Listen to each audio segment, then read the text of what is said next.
राष्ट्रीय स्वयंसेवक संघ के संघ चालक डॉक्टर मोहन भागवत 19 नवंबर को एक दिवसीय प्रवास पर मकदू द्वीप आएंगे।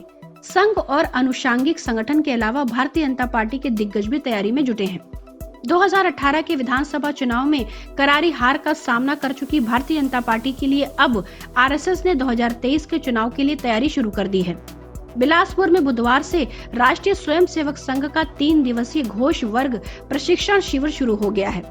यह आयोजन मकदू द्वीप में किया जा रहा है।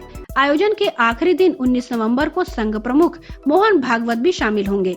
भागवत यहां आरएसएस के पदाधिकारियों की बैठक लेंगे। संघ पदाधिकारियों के अनुसार 17 नवंबर से आयोजित यह प्रशिक्षण शिविर आवासीय होगा। यहां स्वयं सेवक और पदाधिकारियों के रहने और भोजन की भी व्यवस्था की गई है।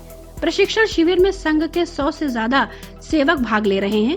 इस आयोजन के अंतिम दिन कार्यकर्ता सम्मेलन होगा, जिसमें संघ प्रमुख शामिल होंगे। समापन के मौके पर आयोजित सम्मेलन में स्वयंसेवकों के साथ ही भारतीय जनता पार्टी नेता, पदाधिकारी और कार्यकर्ता शामिल होंगे। भारतीय जनता पार्टी की केंद्रीय और प्रदेश नेतृत्व मिशन 2023 की रणनीति बनाकर काम कर रही है। इसके लिए युवाओं को जोड़ने के लिए एक बूथ 20 यूथ की तर्ज पर जिला, मंडल, बूथ और शक्ति केंद्रों में युवा कार्यकर्ता तैयार किए जा रहे हैं। वहीं भारतीय जनता पार्टी के सभी अनुषांगिक संगठन भी विधानसभा चुनाव की तैयारी में जुटे हैं। इन सबसे अलग राष्ट्रीय स्वयंसेवक संघ पर्दे के पीछे से प्रदेश में भारतीय जनता पार्टी की स्थिति पर निगरानी रख रही है। इस बीच संघ के पदाधिकारियों के निर्देश पर संघ के स्वयंसेवकों से लेकर पदाधिकारियों और कार्यकर्ताओं से राय ली गई है। आरएसएस प्रमुख मोहन भागवत 19 नवंबर को रायपुर आएंगे। वहां से दोपहर 2 बजे मकदू द्वीप पहुंचेंगे। भोजन के बाद आरएसएस के घोष वर्ग का समापन करेंगे। इस दौरान पदाधिकारियों की बैठक लेंगे, साथ ही कार्यकर्ताओं से भी मुलाकात करेंगे। इस दौरान दीपदान का आयोजन भी किया जाएगा। इस बीच संघ प्रमुख मकदू द्वीप में 4 घंटे बिताएंगे। 19 नवंबर को ही आयोजन में नेता प्रतिपक्ष धर्मलाल कौशिक, सांसद अरुण साव, बेलतरा विधायक रजनीश सिंह, मस्तूरी विधायक डॉक्टर कृष्ण मूर्ति बांधी, महिला आयोग की पूर्व अध्यक्ष हर्षिता पांडे के साथ ही राष्ट्रीय स्वयंसेवक संघ के पदाधिकारी भी मौजूद रहेंगे।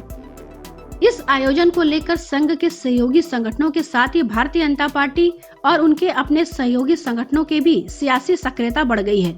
इस दौरान संघ प्रमुख पहली बार मकदू द्वीप आ रहे हैं।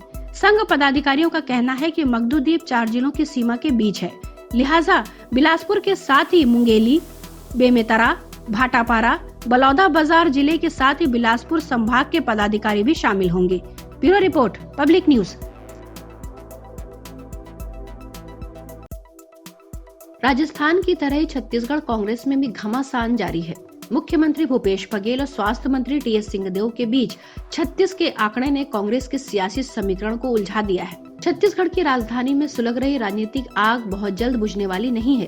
इसे लेकर 10 जनपद में सुगबुगाहट शुरू हो गई है। आलाकमान ने छत्तीसगढ़ के मुख्यमंत्री से लेकर दूसरे बड़े नेताओं को न सिर्फ तलब किया, बल्कि आगे के निर्देश देकर वापस रायपुर भी भेज दिया।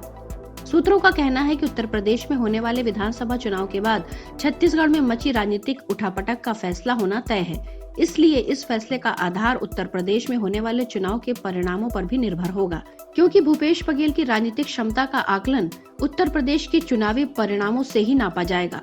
राज्य में चल रही नेतृत्व परिवर्तन की अटकलों के बीच मुख्यमंत्री भूपेश बघेल और स्वास्थ्य मंत्री टीएस सिंहदेव का दिल्ली दरबार में हाजिरी लगाने का सिलसिला जारी है। मुख्यमंत्री बघेल के 5 दिन बाद ही प्रदेश स्वास्थ्य मंत्री टीएस सिंहदेव भी कांग्रेस अध्यक्ष सोनिया गांधी से मिलने 10 जनपद पहुंचे। दोनों नेताओं के बीच करीब आधे घंटे की मुलाकात हुई। स्वास्थ्य मंत्री सिंहदेव ने सोनिया गांधी से कई मुद्दों पर चर्चा की।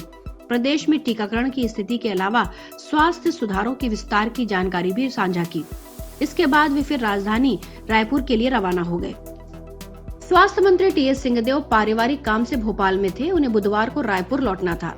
यहाँ अनुसूचित क्षेत्र के पंचायत राज कानून के विस्तार संबंधी अधिनियम के नियम बनाने के लिए जन प्रतिनिधियों की एक महत्वपूर्ण बैठक बुलाई गई थी। इसी बीच कांग्रेस की राष्ट्रीय अध्यक्ष सोनिया गांधी के कार्यालय से सिंहदेव को बुलावा आया। उसके बाद वे रायपुर न जाकर भोपाल से सीधे दिल्ली आ गए। दोनों नेताओं के बीच बातचीत का ब्यौरा सामने नहीं आया है। रायपुर लौटकर सिंहदेव ने इस पर कुछ बोलने से इनकार किया। उन्होंने सवाल को टालते हुए कहा कि अभी ऐसा कुछ भी कहने को नहीं है। पिछले कई महीनों से छत्तीसगढ़ में सिंहदेव और मुख्यमंत्री भूपेश बघेल के बीच नेतृत्व को लेकर खींचतान जारी है। जिसके अनुसार मुख्यमंत्री भूपेश बघेल को सिंहदेव को मुख्यमंत्री का पद सौंपना था। छत्तीसगढ़ में दिसंबर 2018 में कांग्रेस की सरकार बनने के बाद से मुख्यमंत्री भूपेश बघेल और स्वास्थ्य मंत्री टीएस सिंहदेव के बीच रिश्ते सहज नहीं रहे। राज्य में सत्तारूढ़ कांग्रेस के भीतर कथित तौर पर 2.5 साल में सत्ता साझा करने के फार्मूले को लेकर विवाद चल रहा है, जबकि भूपेश बघेल और राज्य कांग्रेस प्रभारी का कहना है कि ऐसा कोई फार्मूला नहीं था, जबकि सिंहदेव खेमे का कहना है कि उन्हें 2.5 साल के लिए मुख्यमंत्री पद का वादा किया गया था। वहीं भूपेश बघेल के समर्थक भी इस तरह की बातों को लगातार खारिज कर रहे हैं। अगस्त के अंतिम सप्ताह में श्री बघेल शक्ति प्रदर्शन में लगभग 40 विधायकों को यह संदेश देने के लिए दिल्ली आए कि उन्हें पार्टी के अधिकांश विधायकों का समर्थन प्राप्त है। कुछ दिन पहले ही मुख्यमंत्री छत्तीसगढ़ के मुख्यमंत्री भूपेश बघेल ने कांग्रेस की अंतरिम अध्यक्ष सोनिया गांधी से राजधानी दिल्ली में 10 जनपद पर उनसे मुलाकात की थी और आगामी विधानसभा चुनाव के लिए रणनीति पर चर्चा भी की गई थी। Bureau report, public news. 5 राज्यों में होने वाले विधानसभा चुनाव में अब ज्यादा वक्त शेष नहीं है। ऐसे में सियासी गलियारों में हलचल तेज हो गई है। वहीं सबकी निगाहें उत्तर प्रदेश पर गड़ी हुई है। टाइम्स नाउ के पोल स्टेट ओपिनियन पोल के मुताबिक उत्तर प्रदेश में भाजपा की सरकार लौटने के पूरे आसार है। हालांकि इस बार सत्तारूढ़ दल को काफी नुकसान भी उठाना है। 403 सीटों वाली विधानसभा में भाजपा को 239 से 245 सीटें मिलने की बात इस सर्वे में कही गई है। इस सर्वे में 9000 लोगों से बात की गई है। ये सर्वे 6 से 10 नवंबर के बीच हुआ। सर्वे के मुताबिक समाजवादी पार्टी को इस बार पहले के मुकाबले 2.5 गुना सीटों का फायदा हो सकता है। सपा को 119 से 125 और बहुजन समाज पार्टी को 28 से 32 सीटें मिलने की उम्मीद है। बता दें कि 2017 के विधानसभा चुनाव में भाजपा गठबंधन को कुल 324 सीटें मिली थी। इसमें सुहेलदेव समाज पार्टी भी शामिल थी, जो इस बार भाजपा के साथ नहीं है। पिछले चुनाव में सपा और कांग्रेस ने साथ मिलकर चुनाव लड़ा था और इस गठबंधन को कुल 54 सीटों पर ही जीत हासिल हुई थी। वहीं बसपा के कुल 19 विधायक चुनकर विधानसभा पहुंचे थे। इसके बाद लोकसभा चुनाव में सपा और बसपा साथ में मिलकर भी भाजपा का चुनावी रथ नहीं रोक सके थे। सर्वे के दौरान राज्य के ज्यादा से ज्यादा हिस्से को कवर करने के लिए उत्तर से दक्षिण और पूर्व से पश्चिम की इलाकों में लोगों से राय पूछी गई। यह सर्वे 6 से 10 नवंबर को बीच किया गया। सर्वे में एरर मार्जिन +/-3 का रखा गया है।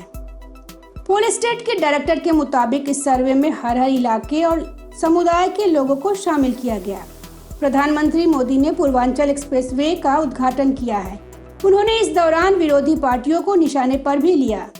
चुनाव से ठीक पहले एक्सप्रेसवे का उद्घाटन यह भी दिखाता है कि इसके भरोसे भी भाजपा वोट अपने पक्ष में करना चाहती है।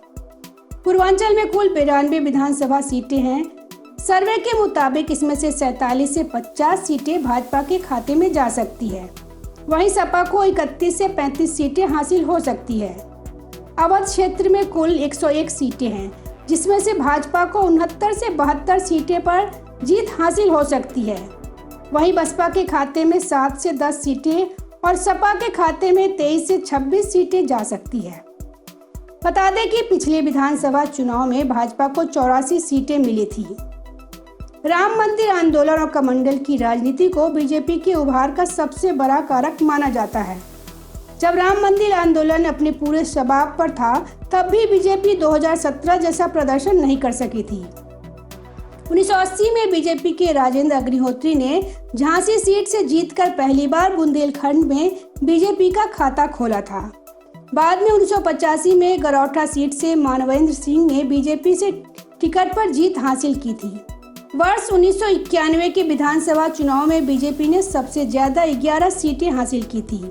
1991 के बाद से 212 तक के विधानसभा चुनाव में बीजेपी कभी इस तरह का प्रदर्शन नहीं कर सकी थी। Bureau report, public news.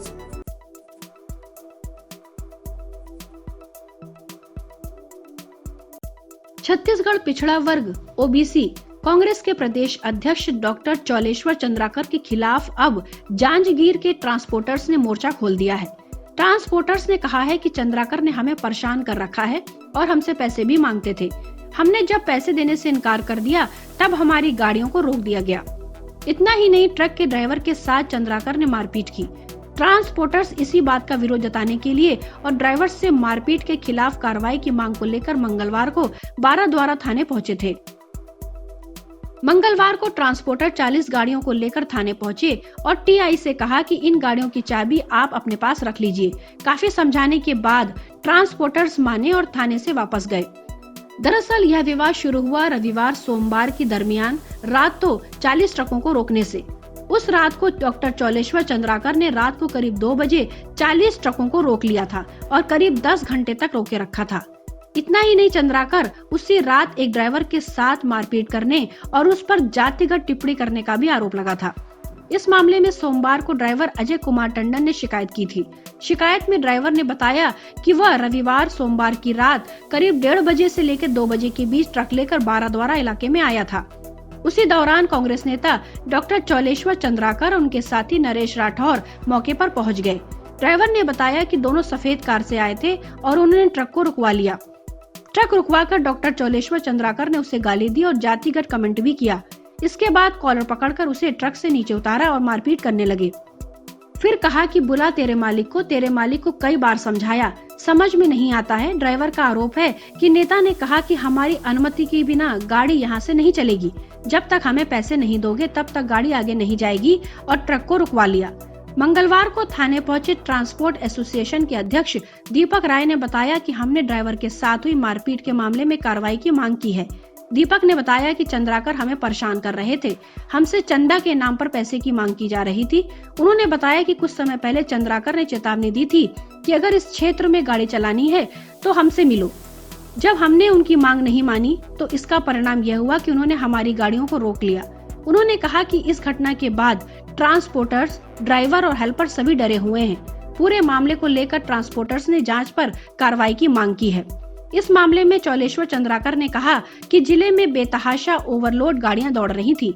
अगर प्रशासन जांच नहीं कर रहा है तो मैं रात को धार्मिक आयोजन में गया हुआ था, जहां से वापसी के दौरान बाराद्वारा रोड पर बड़ी संख्या में ओवरलोड भारी वाहनों का जमावड़ा लगा हुआ था। वहीं दर्जनों गाड़ियां सड़क पर दौड़ रही थी, जिन्हें मैंने रोका। पुलिस प्रशासन को बुलाया और जांच की मांग की। मेरे ऊपर लगे आरोपों का कोई सबूत हो तो सामने वाला बताए। Bureau report, public news. Rashtravadi Congress Party NCP प्रमुख शरद पवार ने ईडी सीबीआई को लेकर एक बार फिर केंद्र सरकार पर निशाना साधा है। उन्होंने कहा कि एनसीपी हो, कांग्रेस हो या शिवसेना, हमारे सभी सहयोगियों को कई सरकारी एजेंसियों द्वारा गलत इस्तेमाल कर परेशान किया जा रहा है। इस दौरान बीजेपी पर हमला बोलते हुए शरद पवार ने कहा कि आपने अनिल देशमुख को जेल में डाल दिया है और परमवीर सिंह फरार चल रहे हैं। आपने जो भी किया है उसका हिसाब देना होगा। ऐसा पहला मौका था जब शरद पवार ने खुलकर अनिल देशमुख का समर्थन किया है। शरद पवार ने कहा कि अनिल देशमुख के साथ जो हुआ है वह सरासर अन्याय है। महाराष्ट्र के पूर्व गृह मंत्री अनिल देशमुख की गिरफ्तारी की वजह से एनसीपी सुप्रीमो शरद पवार ने भारतीय जनता पार्टी पर बौखलाए हुए हैं। उन्होंने साफ तौर पर बीजेपी को इसकी कीमत चुकाने तक की चेतावनी दे डाली। समाचार एजेंसी एएनआई के मुताबिक एनसीपी अध्यक्ष ने बुधवार को कहा, महाराष्ट्र के पूर्व गृह मंत्री अनिल देशमुख पर झूठे आरोपों के बाद पूर्व मुंबई पुलिस कमिश्नर फरार है। वे उन आरोपों को साबित करने के लिए सामने नहीं आ रहा है। आपने अनिल देशमुख को जेल में डाल दिया है। आपने जो कुछ भी किया है उसकी आपको कीमत चुकानी होगी। उन्होंने यह बयान नागपुर में एनसीपी कार्यकर्ताओं को संबोधित करते हुए दिया है। इसके साथ ही राष्ट्रवादी कांग्रेस पार्टी के प्रमुख शरद पवार ने बुधवार को कहा कि अगले आम चुनाव में संभावित भाजपा विरोधी गठबंधन का नेतृत्व कौन करेगा, यह कोई मुद्दा नहीं है और लोगों को उनकी इच्छानुसार राजनीतिक विकल्प देने की जरूरत है। वहीं अमरावती और महाराष्ट्र के कुछ इलाकों में पिछले दिनों हुई हिंसा को दुर्भाग्यपूर्ण करार देते हुए पवार ने कहा कि सरकार को एक ऐसी पॉलिसी बनानी चाहिए जिससे इस तरह की घटनाओं में नुकसान उठाने वाले कारोबारियों और दुकानदारों की भरपाई की जा सके। उन्होंने कहा कि निर्दोष दुकानदार और कारोबारी हिंसा का शिकार होते हैं और कोई गलती नहीं होने के बावजूद उन्हें नुकसान होता है। Bureau report, public news. Uttar Pradesh में चुनावी बिगुल बड़े जोर शोर से बज रहा है। वोट बैंक अपने पक्ष में करने के लिए सभी राजनीतिक पार्टियां अपने अपने हथकंडे अपना रही हैं। यूपी में आगामी विधानसभा चुनाव में महिलाओं को लुभाने के लिए सभी राजनीतिक दलों में होड़ लगी है। एक से बढ़कर एक कसीदे, कवायदे, कविताएं पढ़ कर महिलाएं वोटरों को लुभाने की कोशिश की जा रही है। ऐसे में जब महिलाएं सियासत की दिशा और दशा में परिवर्तन का सामर्थ्य रखने लगे तो अब उनकी भागीदारी को लेकर नए सिरे से चर्चा उठाना स्वाभाविक है। लड़की हूँ, लड़ सकती हूँ, 40% चुनावी टिकट महिलाओं को देने जैसा नारा गढ़कर प्रियंका गांधी यूपी विजय को निकल चुकी हैं। प्रियंका गांधी की जगहसाई उस समय हुई जब उन पर कविता चोरी करने की बात कवि पुष्पमित्र उपाध्याय ने की। दरअसल प्रियंका गांधी बुधवार को यूपी के चित्रकूट दौरे पर पहुंची थी। यहां उन्होंने महिलाओं से संवाद भी किया था। इस दौरान प्रियंका ने कहा था, सुनो द्रौपदी शस्त्र उठा लो, अब गोविंद न आएंगे, कब तक आस लगाओगी तुम बिके हुए अखबारों से, कैसी रक्षा मांग रही हो दुशासन दरबारों से। कांग्रेस महासचिव प्रियंका गांधी ने बुधवार को इसी कविता के जरिए यूपी के चित्रकूट से भाजपा सरकार पर निशाना साधा था। लेकिन अब इसके लेखक ने कविता के इस्तेमाल पर आपत्ति जताई है। कवि पुष्पमित्र उपाध्याय ने कहा कि ये कविता मैंने देश की स्त्रियों के लिए लिखी थी, न कि आपकी घटिया राजनीति के लिए। युवा कवि ने कहा, कविता भी चोरी कर लेने वालों से देश क्या उम्मीद रखेगा। मैं आपकी विचारधारा का समर्थन नहीं करता हूँ। कवि पुष्पमित्र उपाध्याय ने एक और ट्वीट में लिखा, 2012 में निर्भया प्रकरण पर लिखी गई कविता का संदेश और अपील आपकी राजनीतिक कुंठाओं से अलग और व्यापक है। राजनीतिक संस्थाओं से अनुरोध है कि कविता का प्रयोग क्षुद्र राजनीतिक आकांक्षाओं की पूर्ति के लिए करके इसके मर्म को दूषित न करे। Bureau report, public news.